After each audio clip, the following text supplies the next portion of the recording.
Hello, John here. And this is Hayley. Welcome to the latest episode of the Partners in Crime podcast. Today we've been talking about so many really interesting and topical issues. So today we're going to start by talking about work experience and the importance of this for aspiring lawyers. We also talk about why John is wearing a suit and what he's been up to today. We're going to be talking about court visits, how you can go about this and why they are massively important, particularly for aspiring advocates.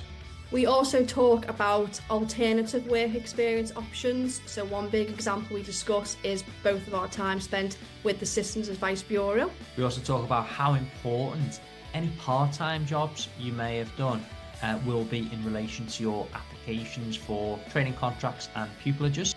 We also talk about the importance of networking, and we give you some upcoming examples that John and I are attending. We also talk about our advocacy club and what is coming up at next week's debating session.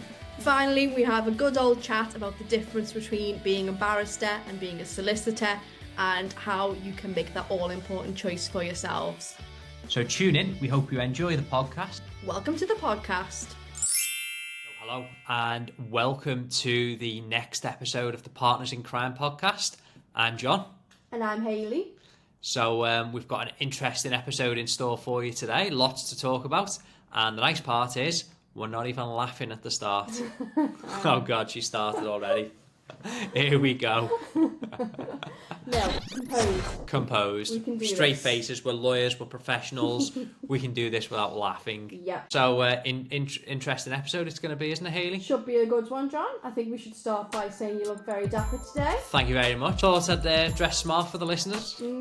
Any other reason? Well, I suppose I've just come in from court. Why don't you tell us about your day, John? Yeah, so it's been an interesting one, and I thought I'd explain the type of hearing I've been on today, particularly for those of you that might be interested in crime or might be just taking criminal litigation exams. So today I was on what's called a case management hearing, and it was in the Magistrates Court. So a case management hearing takes place after your first appearance when the plea is entered, but before the trial hearing. The reason that there was a case management hearing on this one is because the court has said it was a technical defence and that there were technical issues involved. So the court just wanted an additional hearing so that a judge could look at the issues in the case, try and narrow the issues and set some directions for the trial. So a direction is a fancy word, court language for timetabling, basically. In a nutshell, that's what a direction is. So in this particular case, there's going to be expert evidence. So what the court wanted to do was really narrow the issues between the parties, listen to both parties' representations in terms of which witnesses they would want to attend trial, and also so that the court could set directions for both parties to serve, so both the prosecution and defence, to serve its own expert evidence. And then from the back of that, we were able to set a date for trial and set all the timetabling for the trial itself. So work out which witnesses will give evidence, how long roughly we expect it will take for those witnesses to give evidence, and therefore have a rough idea for how long the trial will take. So it's a really clean way for the court to effectively manage the case, hence the name, case management hearing. You have similar hearings in civil, don't you, Hayley? We do, yeah. We have case management conferences as well. And ours are often called costs and case management conferences because, as well as dealing with directions, like you said, John, to take us through to trial, we also often file cost budgets. So budgets will be set to take us through to trial. And when that gets really interesting in the civil world is once the case is concluded, if costs are assessed then by a judge and someone's not within their budgets, then there can be cost consequences. Yeah, absolutely. I mean, I recall from being on mini pupillage years and years and years ago, shadowing a chancery barrister at a case management conference. And it's interesting just seeing the similarities between the two. So, you know, if ever you were to attend court, either the civil courts or the criminal courts, and watch a case management hearing, case management conference, you can know that the advocacy skills that you're witnessing are transferable one way or the other, because effectively you're going to be in front of a judge either way, and you're also going to be setting out directions and what will happen later on in the case. Yeah, absolutely. We had an interesting post on our social media earlier this week, didn't we, Hayley? We did, yeah. So we threw up a very interesting post this weekend. It was all about work experience. So it was just covering off all the different types of work experience you can get involved with.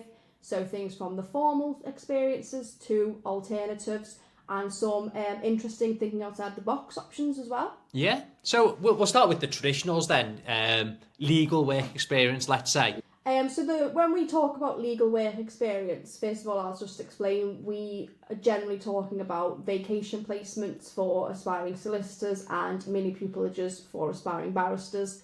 There's also formal schemes that involve shadowing or marshalling. But first, for the two main formal ones, so the mini pupilages or the vacation schemes, they can be very, very hard and competitive to acquire.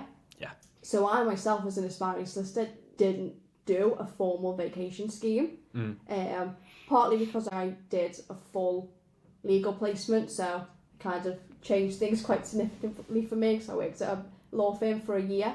But yeah, they can be very, very hard to get on one of those formal schemes. And I think a big reason is a lot of firms, a lot of chambers will use those schemes as part of their application process.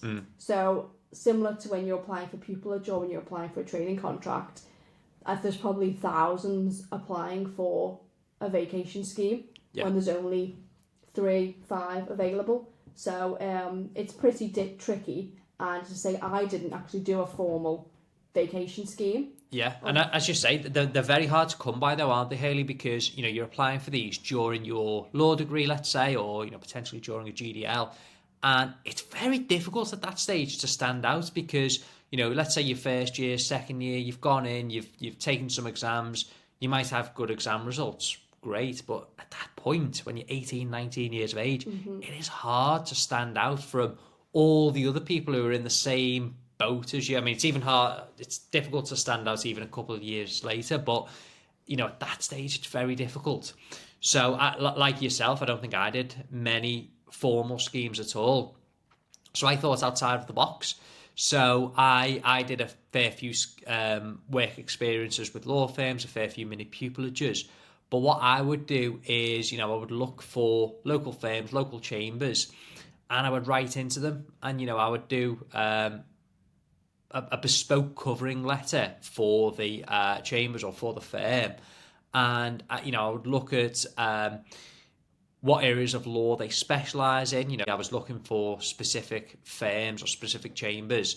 Look for areas that I might be interested in, maybe areas that I've studied so far and enjoyed, and looking at ways that I could tailor my CV to those particular institutions. So that's a good way of going about it. If you're close enough and you can actually walk into the place and hand it in, even better. But, you know, email is absolutely fine. Yeah. And I'd sometimes follow up with a phone call as well. And, you know, I secured a number of minis and, you know, legal work experiences that way. Yeah, that's a really good point. And I mean, I had a similar experience as well in getting some experience from a non-traditional route. So a friend of a friend knew a lawyer that worked in a local council in the family team. So I asked them if they could get in touch, if I could go sit with them for a week, do some work experience. And that's how I got my experience in family law. Yeah. Just from knowing someone who knew someone. So it's funny how you've talked about the convoluted route there, friend of a friend, because, you know, we don't come from backgrounds where we've got families, members who are lawyers or anything like that. So we've had to sort of think of innovative ways outside of the box to try and build those connections up. So anything you can do like that. I mean, some of you might be fortunate enough to have, you know, parents, cousins, aunties, uncles who are lawyers. Brilliant. You know, if you have, fantastic, make the most of it. But, you know, for people like us, I'm assuming many of you out there, think about any connections that you might have and make the most of it. Yeah, absolutely. You know, those are the traditional work experiences. So mini pupilages, vacation schemes, work experience in a law firm, etc. but they're not the only thing. They're obviously great. They're kind of expected by firms, but think about other things outside of the box. I keep using that phrase again, but you've really got to think about any way you can make yourself stand out and build up your experience. And I think the other thing that you and I both did, Hayley, is we volunteered at the Citizens Advice Bureau, the CAB. Yeah. So do you want to talk to me a little bit about what you did at the CAB, Hayley? Yeah, sure. So my experience was during my first summer, my first year of university. So it was as simple as, and it still is, just looking up your local bureau online. They're always advertising for volunteers, and for aspiring lawyers, it's perfect. So they gave really good in-depth training, and within a couple of weeks, I was working in the triage, I'll say, if that is the formal name. But what that meant was I was the first person that clients came to when they came to visit the Citizens Advice Bureau. So maybe they've got a family problem, maybe they've got a property problem, a debt problem, whatever it may be, they'd come to me first, and I would interview that client and find out what their issues are.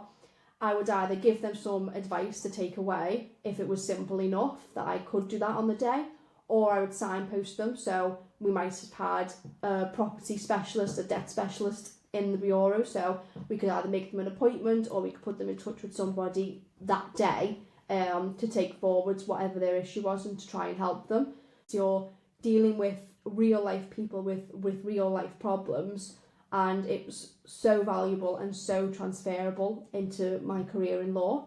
And I think you had similar experiences. Absolutely. I mean, what you're talking about there on the triage, it's so vital, as you say, because you're having to pick out all the information from somebody, so ask the right questions to get the salient information. I worked in the next stage of the process. I was a general advisor, so I would look at the notes that someone in the triage would give to me, and then before I meet the person, I go onto the system that they have there, search what I can actually advise them on, or if there's any if there's anywhere else I can point that person.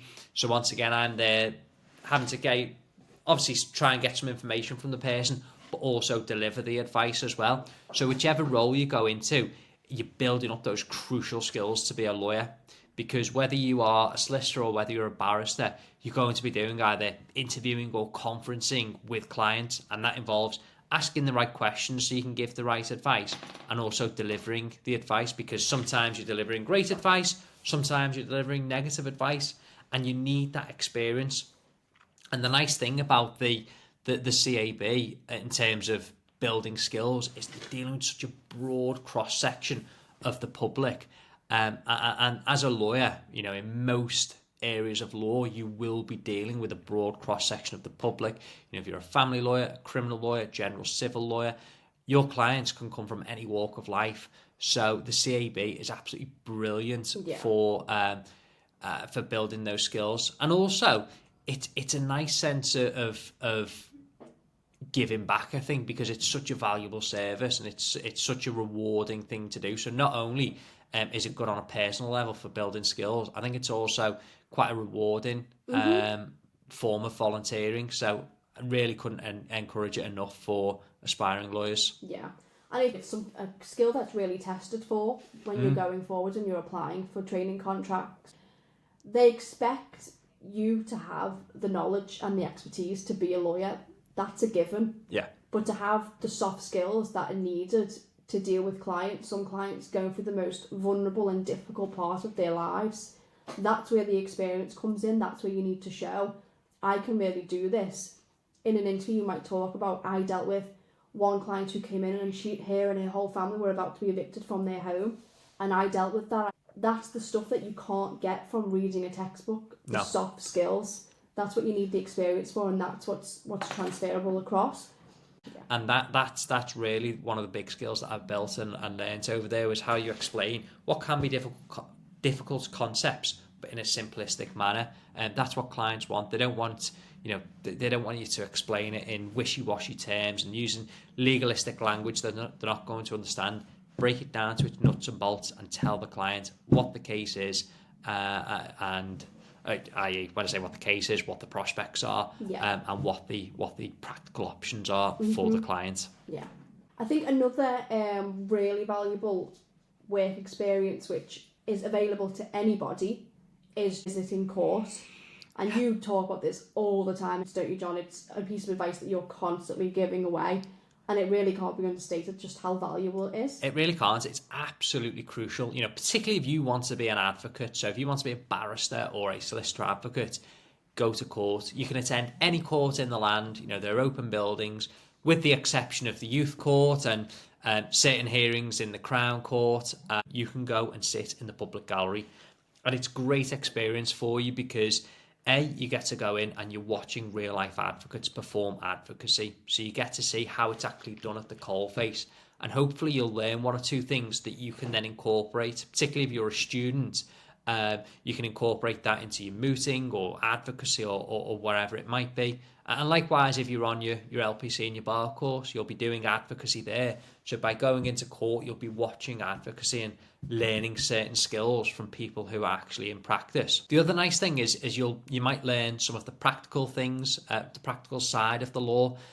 So, for example, I was talking about the case management hearing there. It might be that you're studying, litigation on your bar course, civil or criminal, and you might read about those hearings, but probably don't really understand them so much. Mm-hmm. You go into court and you watch a general list in there, you'll see various hearings, and it just helps bring these things to life and it helps you understand those concepts. But thirdly, one of the really valuable experiences I found from attending court was networking. So, for example, if I was to go to the Crown Court, I would look for, when I'm in the general sort of lobby outside the courtroom, look for somebody in a gown or a wig and a gown who, might be a barrister or solicitor advocate. And if they don't look too busy, go and approach them, go and introduce yourself, explain that you're a law student, bar student, whatever it might be, and just ask them, what are they doing in court today? What's their case all about? And, you might find that they're more than happy to have a quick chat with you. Obviously, if you see somebody that looks very busy, very stressed, they're in and out of court, don't hassle somebody like that because they're obviously under a lot of pressure. So, it's probably not the right time to chat to somebody like that. But if you do see somebody that doesn't look too busy, go and approach them. Mm-hmm. I think a big part of court, isn't it, John, is waiting around. So barristers, solicitor advocates, their case could be in the list for hours and hours before it gets started. So Some of them will probably be very, very happy to have a chat with you for a while they're waiting to get their court case started. They certainly would. Yeah, they'll be over the moon to have a chat to you, so it breaks their day up. So yeah, absolutely, go and approach them. Just introduce yourself, let them know what stage you're up to, and you'll get into a bit of a conversation. And if nothing else, it'll be good for you to speak to that person and actually find out what's going on in court. You might learn something there. But then at the end of the conversation, there's nothing to stop you saying, is there any chance that I can maybe shadow you one day? Does your firm, does your chambers offer any experience? And, I did that and I obtained a fantastic work experience. Funnily enough, I've actually appeared in front of the individual I shadow because that person is now a judge. So it's very bizarre how life comes full circle that all these years later I've gone on to appear in front of this particular individual. It's a small world. It really is. So we've talked about general work experience, both legal, non-legal. The other thing that's really important are part-time jobs. Yes. Now, you and I both had jobs whilst we were at university, Hayley, Mm-hmm. and I imagine a lot of you out there need to have jobs whilst you're at university. Yeah. Don't just dismiss them as thinking, well, it's a way of me getting by or making some money whilst at university. You actually build up soft skills whilst you're in a job. So I, for example, worked as a shelf stacker at Primark. So I, in various departments, would stack the clothes on the shelves, not much more to it. I don't know. I think the job title is pretty self-explanatory, so I don't know why I needed to explain that. But I built up so many skills, and I think that helped me so much. I think the first thing is, even whilst you're just there working away, members of the public will approach. Oh, do you know where such and such is stacked? Oh, can you tell me how much this is? Whatever question it is, and I need to speak to that person. And you wouldn't think it, but it actually builds up your confidence so much. Even just these mini conversations that might be 30 seconds at a time builds up so much confidence just by speaking to members of the public. And it's like being in a gym. It's like repetitions. You're doing it over and over and over. And it just over time, it actually helps you. Mm-hmm. So that's one way that I think the job actually helped me. Yeah, definitely. And just thinking broader as well, you know, if you've got the ability to balance a part-time job whilst you're studying, so whether that be college, university, whatever, that itself is a big skill. You know, you're organising and prioritising your time, which isn't easy to do. And, you know, you'll need to do that constantly throughout your legal career. So you've already got one big demonstration of how you can do that. Yeah, absolutely. That's it. And the other thing coming on from that is, you know, outside of law, you've got what we often talk about, the business of law. So, you know, if you are a self-employed barrister, you are running your own business. If you are a solicitor, you know, in a lot of firms, you know, it's all about billable hours, it's all about bringing in clients, it's all about how you manage your time. So once again, that feeds in there as well. So just being able to manage your time and understanding the commercial realities of whatever business you're in actually feeds into your practice as a lawyer. So don't write off anything that you've done as part of a part-time job. It can really help you. You know, I talked about how attending court can be good for networking, but networking is so crucial, isn't it, Hayley? It's absolutely essential. I mean, right from the get-go, you as a law student, if you're already out there expanding your brand and your network, that's going to put you, you know, steams ahead for when you start your legal career. So taking the example of a commercial solicitor, you've got to network. It's part of your job. You're going to be going to 3, 4, 5 networking events each month. And that's expected. You should be helping the firm to win business and win clients. And I know it's the same for you, John, as a barrister. Nobody's going to go out there and win the work and win the clients for you. You've got to build up your own network. Yeah. And that starts, you know, from right now, from you as a law student.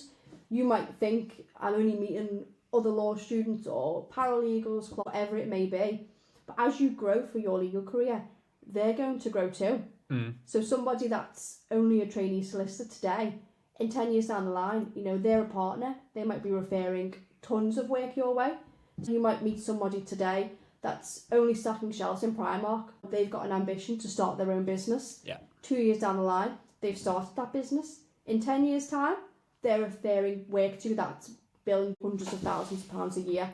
So don't underestimate those contacts. Just take every single opportunity that's out there. I mean, we've got a very extreme example this week, don't we, John? So I think tomorrow you're meeting a solicitor, going out for a few drinks, play some pool.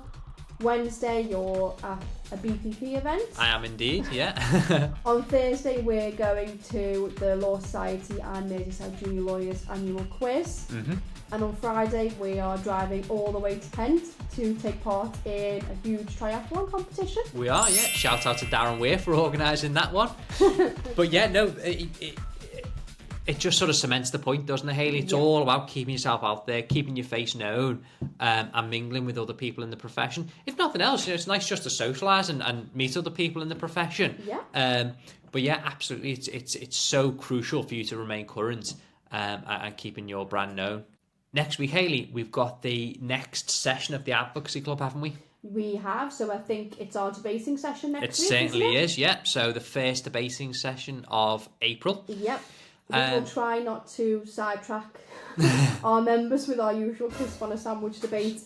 But we can't make any promises because it's a very heated debate in this house. It may come up. But yeah, no, it's going to be an interesting one. So we take our own unique speed mooting approach to everything, and we do the same with debating. So we don't have the sort of traditional parliamentary style debate. We do one-on-one, limited submissions, very short rebuttals, and it's always a nice, fun, non-controversial topic. So something still interesting, still stimulating, but we're all going to be mates at the end of it. So they're always interesting debates at the debating session. And then at the end, we have a nice little fun session where we'll give people a topic off the cuff, and we give them a minute or two to give their view and debate that point. So if you want to have a go of thinking on your feet, you're more than welcome to take part in that aspect of it as well. Definitely. And I think this links back as well to all the other things that you can do to gain experience. So Advocacy Club is a big one there. So if you're a member, if you're part of our debating session, then think of those skills that you're building up from debating. You know, as John said, you've got to think on your feet. You don't know what your opponent's going to say. You have to be able to combat it and reply. Very much like what you'd have to do in a courtroom or if you're on a without prejudice phone call with somebody in the civil world, that's one long-winded debate.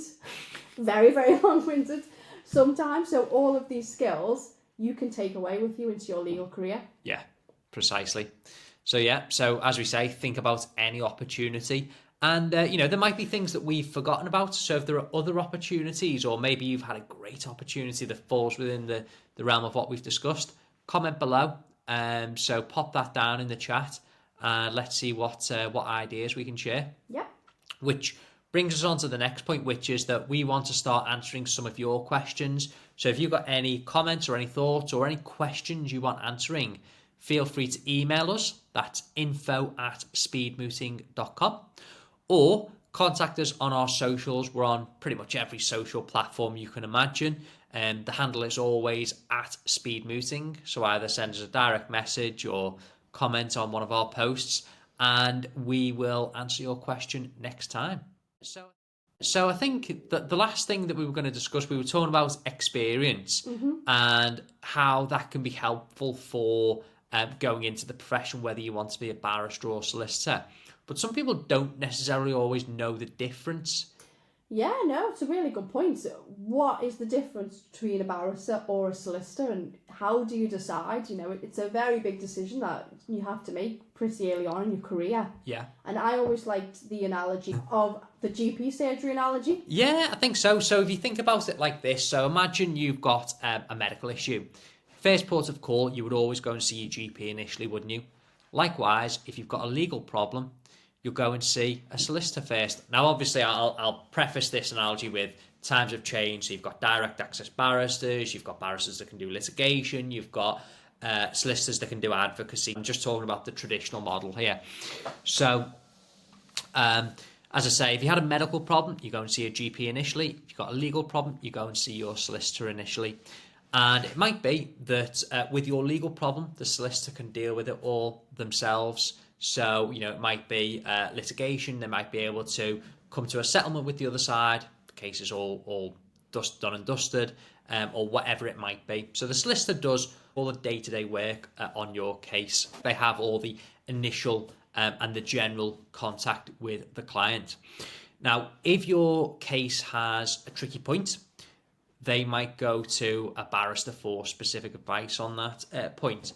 Or if the case is going to go to court, they will generally instruct a barrister to conduct the advocacy in court. Likewise, with our medical analogy, if you have a specific problem that's outside the scope of expertise of the GP, they'll send you off to a specialist. If you're going to require surgery, you'll be sent to a surgeon. So in our analogy, the GP is like the solicitor and the barrister is the equivalent of the sort of consultant or surgeon. Yeah. And I think going back to just how you would choose whether you want to be a barrister or solicitor, again, it all stems back to experience. So try and get some experience with solicitors, try and get some experience with barristers. Yep. Where does your set of skills fit in? Do you love being in the limelight? Do you love arguing with maybe you want to be a barrister? Do you, like me, really want to be on this journey with your clients from start to finish? Do you want to take them through every step of the way? Are you going to be perfectly happy sitting behind a barrister in court and just supporting your client throughout?